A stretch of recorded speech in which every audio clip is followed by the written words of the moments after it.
구덩이를 파고 덮지 아니하므로 소나 나귀가 거기에 빠지면 그 구덩이 주인이 잘 보상하여 짐승의 임자에게 돈을 줄 것이요 준 것은 그가 차지할 것이니라. 이 사람의 소가 저 사람의 소를 받아 죽이면 살아있는 소를 팔아 그 값을 반으로 나누고 또한 죽은 것도 반으로 나누려니와 그 소가 벌레 받은 버릇이 있는 줄 알고도 그 임자가 단속하지 아니하였으면 그는 서로 소를 갚을 것이요 죽은 것은 그가 차지할지니라. 아멘. 우리가 계속해서 새벽마다 읽고 있는 이 출애굽기 내용의 말씀들은 특별히 유대인들의 그 삶을 단속하고 또 규율에 대해서 하나님께서 주신 법도를 상세하게 다루고 있는 게 전체적인 내용의 흐름이 되겠습니다. 특별히 오늘 본문으로 들어와서는 어떤 내용이냐, 바로 소에 관련된 가축법에 대해서 소상하게 다루고 있어요. 그러면서도 사람의 생명이 무엇보다도 소중하고 중요하며 조심스럽게 다뤄야 함을 하나님께서 오늘 본문에 자세하게 강조하고 있는 것들이 오늘 본문의 전체 내용이 되겠습니다. 그 내용 관찰 1번을 들어가 보겠습니다. 자신의 소유인 소가 사람을 죽이면 어떻게 해야 합니까? 오늘 본문의 첫 번째 구절 28절을 자세히 보시면 소가 만일 사람을 받아 죽이면 그 소를 반드시 죽이라고 기록을 합니다. 그런데 그 죽인 소는 먹지 말라고 하나님께서 강조하고 계십니다. 2번입니다. 소가 악한 버릇이 있음을 알고도 단속하지 않으면 어떻게 됩니까? 하나님은 물론 기회를 주셨습니다. 그런데 그 악한 소의 버릇을 주인이 고치지 않아 소가 사람을 죽이면 소와 함께 사람도 죽일 것을 엄하게 다루고 계십니다.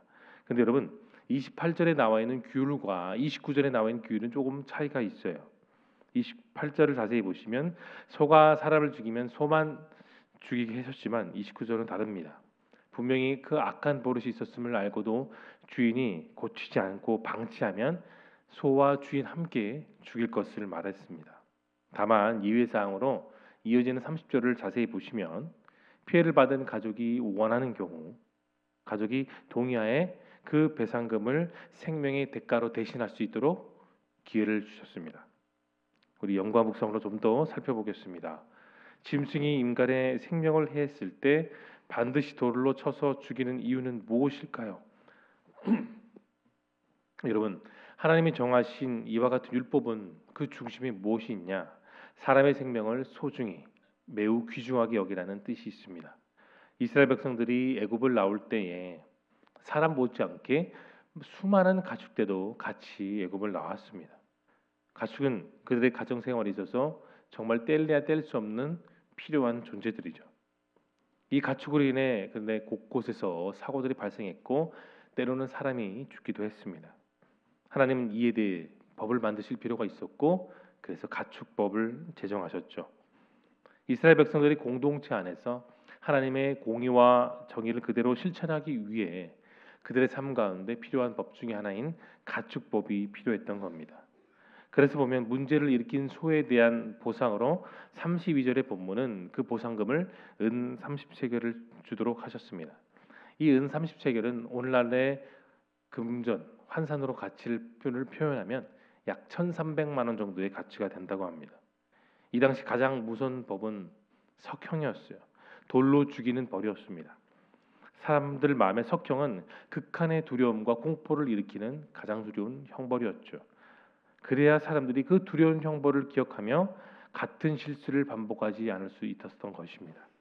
느낀 점을 보겠습니다. 인간의 생명을 앗아간 죄에 대해 분명하게 갚도록 하는 하나님의 말씀에서 여러분 무엇을 느끼십니까? 우리가 읽고 있는 이 출애굽기뿐만 아니라 레위기 등 모세오경에 정해진 법을 보면 하나님의 공의를 위한 법들이었습니다. 그 공의를 만천할 뿐만 아니라 하나님의 택하신 백성들인 그 이스라엘 백성들이 온전히 지키고 순종하고 준수하도록 엄하게 만드신 법이에요. 그런데 하나님께서는 특별히 사람의 생명이 온 천하보다 중요하다는 사실을 매우 귀중한 그 법을 통해 백성들에게 깨닫게 하셨던 겁니다. 여러분, 인간의 생명은 그 삶은 전적으로 하나님 손에 달려 있습니다. 하나님의 것인 생명을 나의 것으로 착각하고 제 마음대로 취급해서는 안 되는 것이죠. 예수님께서는 한 생명의 그 삶을 세상의 온 천하를 다 합친 것보다 소중하다고도 신약 성경에서 분명히 말씀하셨습니다. 내 생명이든 남의 생명이든 가볍게 여기서는 안 되는 것이죠. 생명이 일단 훼손되면 사람의 능력으로는 다시 회복하기는 어렵습니다. 무엇보다도 하나님의 주권을 침범하는 행동이 생명을 훼손하는 일들이죠. 그래서 하나님은 이스라엘 백성들에게 아주 엄한 규정을 내려주심으로써 서로 함부로 죽이지 못하게 하셨습니다. 왜냐? 생명이 소중하기 때문이에요. 부모가 자신의 자녀를 징계하는 것은 그만큼 그 자녀를 정말 사랑하기 때문입니다. 우리가 섬기는 하나님도 마찬가지죠. 하나님 지상의 부모들과 달리 징계하신 그 목적은 우리가 감당할 수 없는 일들을 하나님이 감당할 수 있도록 하시기 위해서입니다. 결국 하나님의 징계는 무엇이냐? 하나님의 사랑의 목적을 두고 있습니다. 이 점에서 그분의 징계는 정말 완전하고 이스라엘 백성들의 공동체는 그 가르침을 통해 교회를 통해 더욱더 견고해지는 것입니다. 그런 하나님께서 딱 처음이자 마지막으로 생명을 죽이신 일에 앞섰었습니다. 그것이 무엇일까요? 자신의 하나뿐인 독생자이신 예수님을 죽이셨던 겁니다. 자신의 아들을 단번에 죽이심으로 그 십자가에서 그 보혈을 흘리게 하심으로 우리가 완벽하게 변화되었고 살아났습니다. 우리를 너무나도 사랑하시고 우리의 생명을 지극히 소중하게 여기신 그 하나님께서 그 일을 아들에게 감당하게 하셨던 겁니다. 하나님의 보응은 우리의 생명입니다. 우리는 품으신 하나님께서 우리에게 새로운 생명을 안겨 주셨습니다.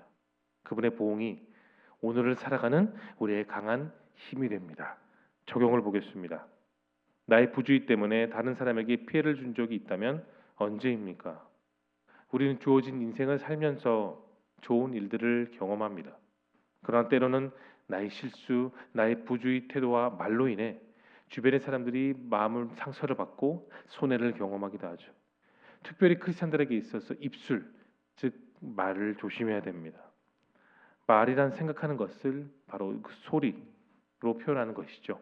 그렇기 때문에 말을 잘하기 위해서는 정리된 생각들, 정제된 생각들이 늘 필요합니다. 말이 생각에 영향을 주죠. 또 경우에 따라서는 사고 방식 자체에 큰 영향을 미치는 것이 허다합니다. 이는 최소한 말과 생각은 서로 영향을 주고받으면서 적용된다는 것이 적용 맞습니다. 그래서 순간의 실수나 막 그런 행동들이 어떤 사람들에게는 어떨까요? 일평생 가슴에 맺히는 상처가 되고 또 고통이 됩니다. 벌이 침으로 사람을 쏘게 되면 사람에게 고통을 주지만 그 벌은 대부분 죽고 맙니다. 우리가 남의 험담이나 비방을 하는 것은 마치 벌이 침을 쏘는 것 같아서 상대방의 아픔과 고통을 주는 것은 당연하겠지만 또 자신에게도 큰 악영향을 미칩니다. 여러분, 주님의 사랑은 모든 허다한 죄를 덮는다고 말씀하셨습니다. 남의 실수, 허물을 덮어주는 것도 건강한 크리스찬들의 역할일 수 있습니다. 잠언 13장 3절에 이런 말씀이 있어요. 입을 지키는 자는 생명을 보존하나 크게 벌리는 자는 멸망이 온다고 솔로몬은 그렇게 말했습니다. 나의 입술을 지키고 덕스러운 말, 격려와 사랑의 말, 그런 말에서 진심으로 우러나는 행동을 통해 내가 주변 사람을 진심으로 사랑할 수 있음을 믿으시기를 바랍니다. 마지막 결단을 보겠습니다. 생명을 존중하고 영혼을 구원하는 일에 최선을 다하기 위해 여러분 오늘 무엇을 실천하시겠습니까? 하나님은 복음을 위해 애쓰는 사람들에게 능력도 주시고 또 사람도 주십니다. 씨를 뿌리지 않고 어떠한 노력과 수고와 눈물을 흘림 없이 그저 열매를 거두겠다는 생각은 정말 어리석은 생각입니다.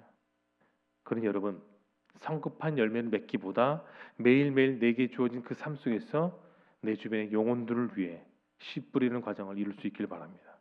기독교의 신앙은 내 상황에 관계없이 오늘의 구원을 날마다 하나님을 통해 이루어가는 겁니다. 그렇다면 오늘 우리는 어떠한 구원을 이루며 살아가야 될까요? 나 자신, 내 사랑하는 가족뿐만 아니라 다른 사람들을 소중하게 여기고 또 그 사람의 영혼을 구하는 일에 우리는 값진 인생, 최선을 다하며 살아가야 될 것입니다. 오늘 하나님께서 출애굽기에 이 다양한 규례를 통해 말씀해 주신 것은 결국 무엇이냐? 서로가 서로를 진심으로 사랑하라는 그 중심의 메시지입니다. 우린 정말 한 번뿐인 일생을 살아갑니다. 내 구역에 속하는 사람들에게 사랑이 담긴 메시지를 보내는 것, 교회 자주 나오지 못하는 내태신자들에게도 찾아가 위로를 건네는 등등 오늘 하루 그리고 남은 한 주 동안 깊이 있게 생각하고 또 구체적으로 실천할 수 있기를 바랍니다. 하나님의 나를 정말 귀하게 여겨주시고 또 죄인에서 의인으로 자녀 삼아주신 놀라운 그 은혜를 기억하시며 내 주변의 성도들뿐만 아니라 또한 주변의 이웃들을 그렇게 품고 사랑하며 섬기는 우리 모두가 될 수 있기를 예수님의 거룩하신 이름으로 축원합니다. 이 시간 함께 기도하며